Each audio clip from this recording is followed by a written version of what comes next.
So I got this idea to put ghosts on a painting. Maybe you've heard of it. If you've been on the internet at any point in the last 4 years, you've probably seen the ghost painting trend, where oftentimes people take thrift store paintings or even existing painting they have and they add ghosts to it. We have this huge painting in our house that we got at an estate sale for $1. I love it so much, probably because it's $1. The only time I've ever marked on it was when we first got it. It was $1 because there was a huge hole in it. We bought it from the estate sale, brought it home. I patched it up with some canvas and did my best to color match the paint. I think we got it in 2018 or 2019. Only recently do I feel like it's starting to show its age, where I patched it up with the glue and the paint and everything. So I decided, we've had this painting long enough. It was only $1. It won't be the end of the world if I add some ghosts to it. We can change it up this year. My best friend is a fantastic painter. She is so good. It blows my mind, just the detail and the color and the craft that she's able to achieve. I get to see her paint a lot and I go, holy shit, that's beautiful. My experience with painting isn't nothing, but I've done a lot of Bob Ross landscape recreations. That's kind of my niche. I feel like I can do nature very well. With my big vision, medium confidence, I felt like I could do sort of a cowboy ghosty scene. I didn't have a strategy for how I wanted to approach it. Sketched what I felt like could be a good starting point. I filled in my sketches with some white paint for the highlights and hot pink for the shadows. And honestly, again, I surprised myself, pat myself on the back. I think I did pretty good with that. I did then let the painting sit for about a week because, like any perfectionist knows, we started getting closer to the end of the project and I was worried I wasn't going to like it once I was done with it.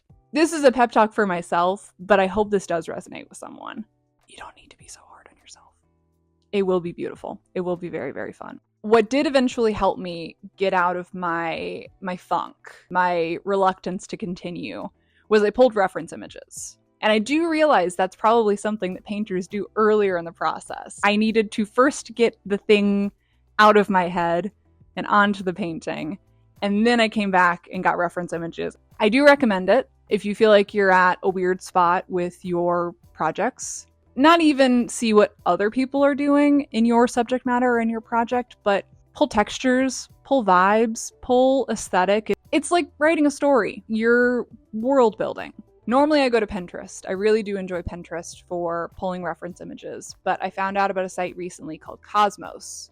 I feel like Cosmos is a good mix between Pinterest and Tumblr. It's very picture heavy, it's very visual heavy. After I pulled reference images, I probably did, I think, 2 more days of painting where I started to add in more oranges, and I had some silver paint that I added in for the ghosties. I wasn't quite sure. There's just a lot of space within the frame per se. It's a huge landscape.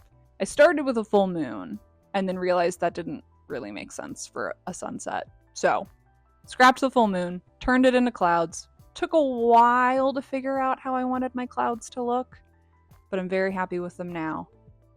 I had a little bit of confidence that I could maybe draw a ghost horse. I'm glad I didn't, because I think that would have been way more of a headache than it was worth it. Because again, it's a fun painting. I was really happy to add little planties and cacti, and I even threw them some pumpkins, even though I don't think pumpkins are in the desert. That doesn't matter. It's Halloween. It's the first project in a while where I wanted to create something and didn't see any means to monetize it. Now, of course, I'm making a YouTube video about it. But I mean the physical object.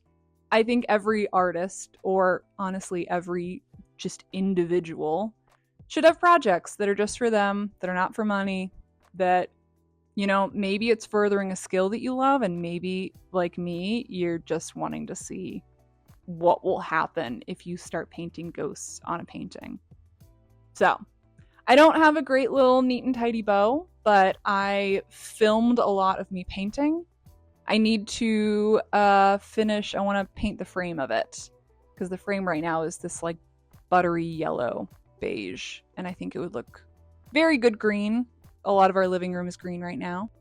I already have an idea of what I want to do for Christmas. with this painting. So we will enjoy the ghosties as long as we can. I'm super happy with how this turned out. Honestly, I think it's even better than I imagined, and the ghosties just make me smile. I think you should have things in your home that make you smile. I think you should try things just because you want to try them. I think you should paint ghosts on your artwork just because you want to. I guess that's where we'll sign off. Have things you love in your home. Don't be afraid of taking chances, and have a happy Halloween. We'll see you next time.